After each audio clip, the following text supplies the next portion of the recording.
Today we're looking at a video I've wanted to do for a little bit now, and the draft a while back inspired it, because first overall picks are supposed to be clearly the best player in each NBA draft, but surprisingly a lot of the time that isn't the case. There are a good amount of Hall of Fame picks, but there's also a good amount of really bad first picks, and so we're going to look at all of them and rank the best since the year 2000, to see who's ended up where all time since going first overall. And it's 2021 now, which means there's 21 first overall picks, and we'll start with the worst at 21 in Anthony Bennett. So it's not really Bennett's fault that he's the biggest bust in NBA history. Nobody had him going anywhere near number 1. That was just on the Cavs and what at the time looked like a weak draft class. But he still gets the blame for it. But I mean, even still, even if he was taken as the 6th or 7th pick in the draft, Bennett was so bad. He didn't even belong that high up. I will say though that I do think he would have been a lot better had he not had all of the pressure of going number 1, and maybe would still be a solid role player. But instead, with that pressure, in his first 10 NBA games he averaged 1.2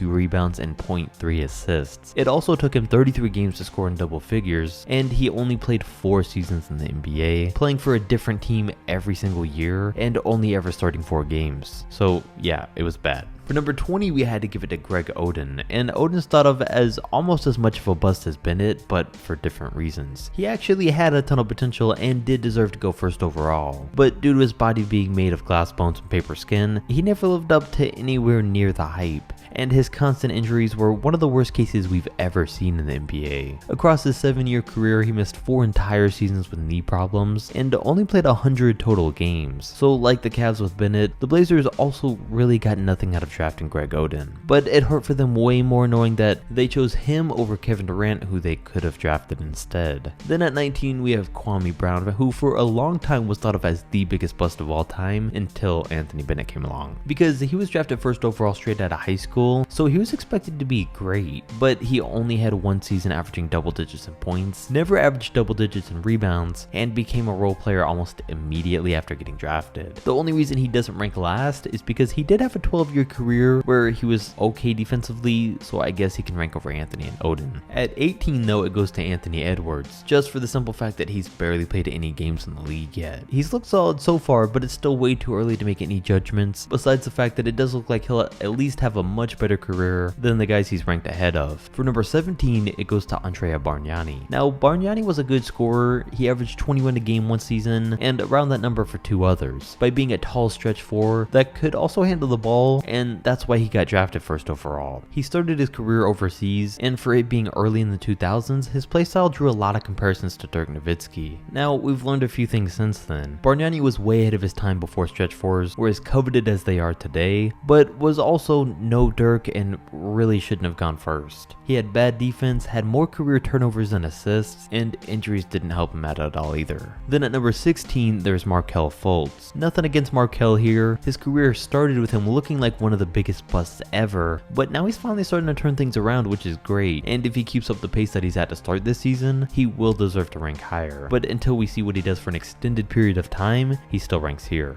15 goes to Deandre Ayden, and Ayden's got a ton of potential. Based on what we've seen from him so far though, we couldn't rank him any higher, but if he does start tapping into that potential, he will rank much higher in the future. For 14 though, there's Andrew Wiggins, who I guess is just always going to be one of the most disappointing first overall picks. He's got all the tools, but they just don't add up. He was compared to LeBron coming out of high school, had all the hype Zion Williamson had, even in his senior season of high school and into college. But since then, he's been a good player. Not a star, just a good player. He's been in the position to be the first or second option on a bad team with the Wolves, the star for the Warriors while Curry was injured last year, and now the second option to a superstar. And no matter what the situation, it's always the same results. An okay defender, an average 3-point shooter that puts up around 20 points a game, who's never been an all-star, and isn't getting any better as he ages. So it's just been disappointing. I mean, we at least expected him to play like Brandon Ingram eventually, but I guess it won't happen. 13 then goes to Kenyon Martin, who was drafted in 2000, and looking back, it makes you wonder why he was taken first overall. But he did look great in college, great on offense, excellent on defense, and led his team to a 29-4 record, being unanimously picked as the National Player of the Year. So he went first, and he never lived up to the hype, but is still the first former All-Star of the video, and he averaged 19 points a game for a couple teams that made it to the finals early in his career, so he still ranks as high. Then Andrew Bogut comes in at number 12, and this may be a weird one to some of the younger fans that haven't didn't watch the NBA for long and just remember Bogut as a role player for the Warriors as their center. But before that, when he was drafted by the Bucks, he had a lot of potential. He was alright on offense, but mainly known for his defense, having led the league in blocks and making the all-defensive second team. But injuries really got in his way and slowed him down before he could ever hit his stride, and he really never recovered. He was still solid on the Warriors, and as a whole, it did still make him good enough to rank here. But for number 11, it may be a little controversial because we have Zion Williamson, and he was tricky to rank. Played very few games as a rookie, most of them on a minutes restriction, but he's picked up right where he left off, and that restriction's now lifted. I'm not a huge fan of how he's being used on the Pelicans, but he's very efficient on offense, great on defense, and if he continues to work on his shot, he's going to be a big problem in the league, because the Pelicans are already matching him up against centers, and he's holding his own. So from what we've seen from him so far, I think it was good enough to rank him here. Then 10 goes to Ben Simmons, and this one was an easy choice. Good on offense, great playmaker, and even better on defense. When drafted, he was expected to be a LeBron type player, and that's not exactly what we've gotten from him, which has been a little disappointing, but I mean, it is still only his third year. And things could change, but also at what point do you accept that they might not, like we've had to with Wiggins? Because I mean, Simmons hasn't really changed much with his game since his first season. Either way though, still a surefire all-star, and definitely in the top 10. At 9, we have Karl Anthony Towns,